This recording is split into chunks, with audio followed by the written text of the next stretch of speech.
Okay, so continue that. You know, I'm back. That just really freaked me out. I don't even know how to tell you guys. That really freaked me out. I don't even like that shit. That shit just took me to a place.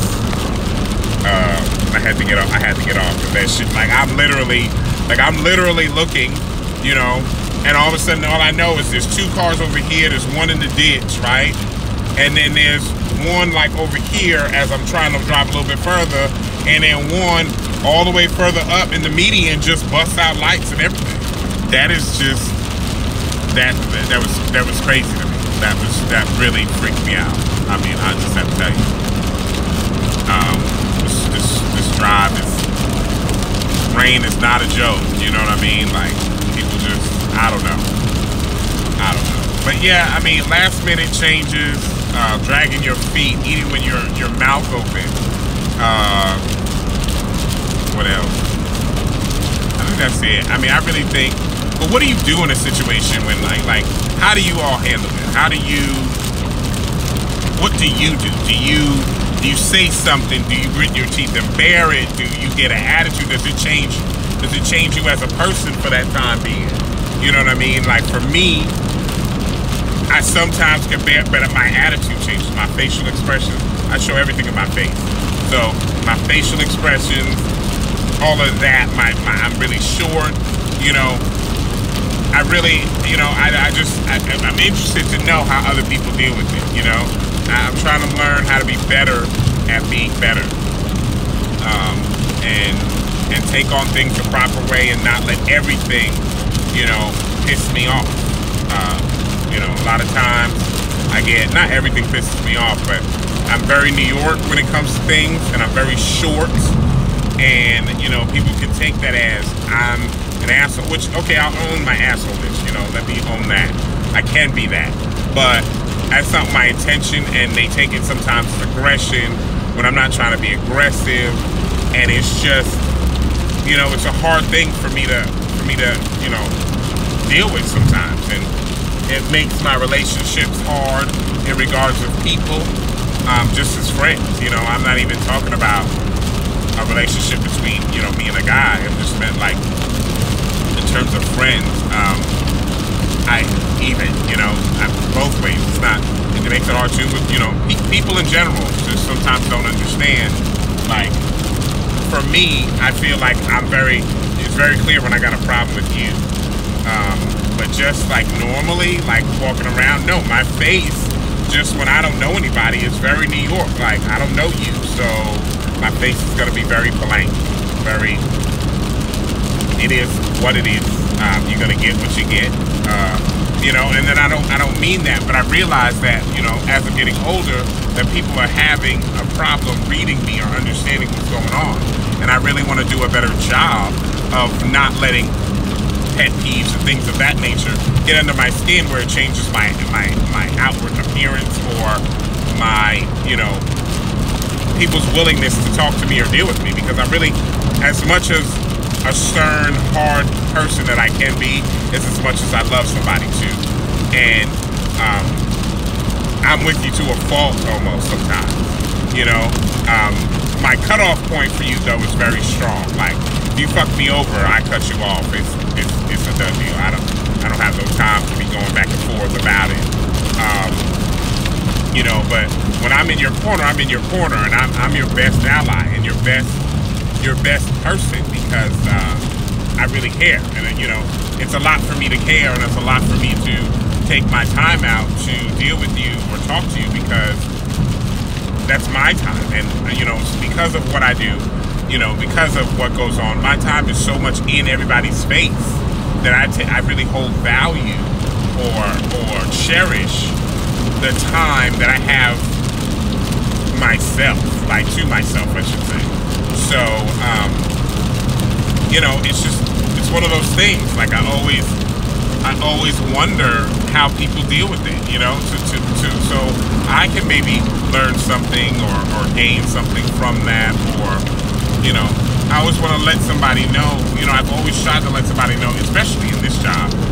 I get a lot of, oh, Jill got an attitude. No, I don't have an attitude. I'm just very stern. I don't have Now, what I don't have time for is bullshit.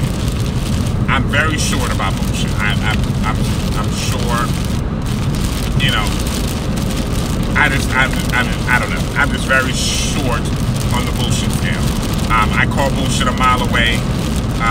Again, it's so hard to describe or put into a term what being New York is. But I'm so New York about things, like my attitude, my thought process, my what comes off as shortness, you know. In New York, you can see something going on and you drive right past it or walk right past it because it has nothing to do with you. You stay in your own lane until somebody comes into your lane, or you feel compelled or whatever to go over there. Other than that, you do your own thing and it's have a good day, you know.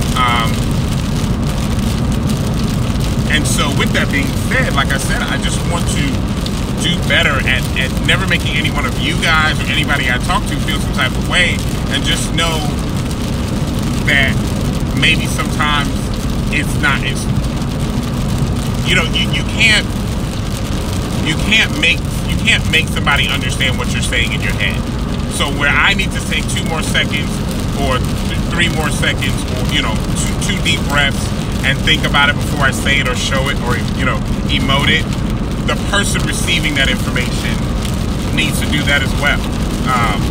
You know, you need to really swallow it, digest it, chew it again, and swallow and digest it, and really talk about and think about what that means and what that person is trying to say. And if that really is what they're meaning, the way you're taking it. You know, like I said, I'm going to Chicago. You know, this is going to be an interesting, you know, it's the first time we're doing the brunch and doing that, and then we have the show on Monday, and, you know, things change at the drop of a dime, and life happens, and, you know, it's just really important to, nobody knows what else is going on in somebody else's life, you know, outside of what you're dealing with that person for. So, and I mean this as complete strangers. You would hope as friends, obviously you guys know what's going on with each other, but I just mean if it's just complete strangers and you come into contact with everybody else, you know, with somebody else. I challenge each of us, and I mean myself included, to take 2 extra seconds, 3 extra seconds to think about what we're saying and to hear and digest what someone is saying to us before we fly off the handle or take it some type of way, or say I feel some type of way, when that person could not just honestly be having a rough day before they got to you, which you have nothing to do with, and they know that. But, you know, unfortunately, we as humans are not perfect, and we take stuff out on other people that we don't mean. So, you know, I think that we need to just think about that and reflect on that and really try to do different, you know. Y'all, this weather is just crazy. Like, this rain and this blowing is just nuts. It's got me nervous as fuck in my car. But it helps, you know, we talk to you guys. But I mean, I think that's what we need to do. We need to talk to each other, communicate. Communication is key to life, honestly. And try to not let those little things get under your skin and turn it into a bigger ordeal when it's not even that kind of, you know, situation. Because then when we let those situations become a bigger ordeal, then we turn it into something else, and something that you don't mean to say or don't mean to react to happens, and then look, now you're dealing with a whole other new situation. So I challenge us all to take 2 to 3 more seconds to think about what you're gonna say, and 2 to 3 more seconds to digest and listen and really hear what somebody's saying, and really pay attention to inflection, because inflection is key. Honestly, inflection is key. So if I say I don't fuck with you, or, you know, like, or no, I'm sorry, let me give you a better example of inflection. Like, I don't know you, you know, like, I don't know. Let me put it like that. I don't know. And then versus, I don't know. Your face has changed, your demeanor has changed. You're now I'm going to take that as a problem. you're getting an attitude with me, and then that's what happens, and that's what I'm perceiving, and that's what I'm perceiving because that's what I feel like. So we just need to pay attention to inflection. Take 2 more seconds to think about what we're saying, think about how we're saying it, and take 2 or 3 more seconds to receive it. You know, and honestly, I think that is the key. I mean, that honestly could solve so many issues and so many problems that transpire that we don't even know. I mean, I really think that could change a lot of things for people, myself included. Myself definitely included. So, you know, I just wanted to come here to you guys quickly. I'm going to get back on here when I get to the Airbnb, kind of show you where we're at, you know, that kind of thing.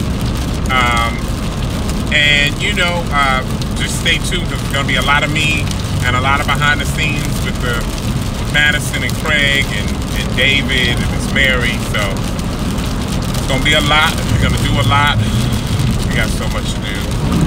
So we got to see all you guys, you know. So yeah, so talk to you guys soon. Thank you for listening to me rant, rave, do whatever. You know, hopefully this reaches you in a different place and makes you think about something. All right, have a good one.